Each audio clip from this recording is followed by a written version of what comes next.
Hi friends, ಎಲ್ಲರೂ ಹೇಗಿದ್ದೀರಾ? ಇವತ್ತು ನಾನು ಬ್ರೇಕ್ಫಾಸ್ಟ್ ರೆಸಿಪಿಯೊಂದಿಗೆ ಬಂದಿದ್ದೇನೆ. ಈಸಿಯಾಗಿ ಮತ್ತು ಕ್ವಿಕ್ಕಾಗಿ ಮಾಡುವಂಥ ರೆಸಿಪಿ, ಬನ್ನಿ ನೋಡುವ. ಇಲ್ಲಿ ನಾನು ನೋಡಿ ಕಾವಲಿಯನ್ನು ಇಟ್ಟಿದ್ದೇನೆ ಗ್ಯಾಸಲ್ಲಿ. ಈಗ ನಾನು ಹಾಕ್ತಾ ಇದ್ದೇನೆ ದೋಸಾ ಬ್ಯಾಟರ್. ನಿಮ್ಮ ಹತ್ರ ದೋಸೆಗೆ ಮಾಡಿದಂಥ ಬ್ಯಾಟರ್ ಇದ್ದರೆ ಈಸಿಯಾಗಿ ಈ ರೀತಿ ದೋಸೆ ಮಾಡ್ಬೋದು. ನೋಡಿ, ನಂದು ಕಾವಲಿ ತುಂಬ ದೊಡ್ಡದಿದೆ, ಹಾಗೆ ದೊಡ್ಡ ದೋಸೆ ಬರುತ್ತೆ. ಈಗ ನಾನು ಇದಕ್ಕೆ ಒಂದು ಮೊಟ್ಟೆಯನ್ನು ಹಾಕ್ತಾ ಇದ್ದೇನೆ. ನೋಡಿ, ನಾನಿಲ್ಲಿ ಬ್ರೌನ್ ಎಗ್ ತಗೊಂಡಿದ್ದೇನೆ, ನಿಮಗೆ ವೈಟ್ ಕೂಡ ತಗೊಳ್ಬೋದು. ಒಂದು ಮೊಟ್ಟೆ ಹಾಕಿ ಮತ್ತು ಅದಕ್ಕೆ ಸ್ವಲ್ಪ 1 ಚಮಚ ಸೆಜ್ವಾನ್ ಚಟ್ನಿ ಸಾಸ್ ಮತ್ತು ಒಂದು ಸಣ್ಣ ತುಂಡು ಬಟರ್, ಇವೆಲ್ಲವನ್ನು ಹಾಕಿ ಇದರ ಮೇಲೆ ನೋಡಿ ಒಟ್ಟಿಗೆ ಹಾಕಿ ಇದನ್ನು ಮಿಕ್ಸ್ ಮಾಡಿ ಇದರ ಮೇಲೆ ನೋಡಿ ಈ ರೀತಿಯನ್ನು ಹಾಕಬೇಕು. ಈ ರೀತಿ ಮಾಡಬೇಕು. ಇಡೀ ದೋಸೆಗೆ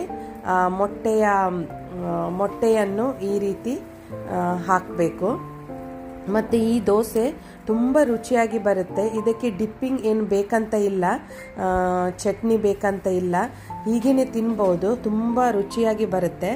ಇದರ ಮೇಲೆ ನಿಮಗೆ ಬೇಕಾದರೆ ಗ್ರೇಟೆಡ್ ಚೀಸ್ ಕೂಡ ಹಾಕ್ಬೋದು, ಇನ್ನೂ ಟೇಸ್ಟ್ ಜಾಸ್ತಿ ಆಗುತ್ತೆ. ನನ್ನ ಹತ್ರ ಇರಲಿಲ್ಲ, ಹಾಗೆ ನಾನು ಹಾಕಲಿಲ್ಲ. ನೋಡಿ, ಈಗ ನಾನು ಹಾಕ್ತಾ ಇದ್ದೇನೆ ರುಚಿಗೆ ತಕ್ಕಷ್ಟು ಉಪ್ಪು, ಸಾಲ್ಟನ್ನು ಹಾಕ್ತಾ ಇದ್ದೇನೆ, ಮತ್ತು ಸ್ವಲ್ಪ ಪೆಪ್ಪರ್ ಪೌಡರ್. ಅದರ ನಂತರ ನಿಮಗೆ ಚೀಸ್ ಬೇಕಾದರೆ ಹಾಕ್ಬೋದು.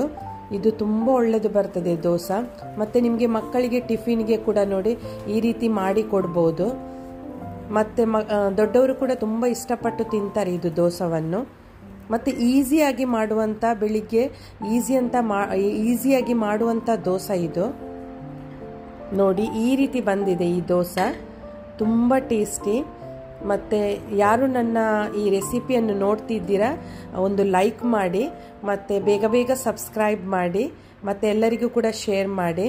ನೋಡಿ, ಈ ರೀತಿ ಬಂದಿದೆ. ಈಗ ನಾನು ಸ್ಲ್ಯಾಂಟ್ ರೀತಿ ಕಟ್ ಮಾಡ್ತಾ ಇದ್ದೇನೆ ಇದನ್ನು.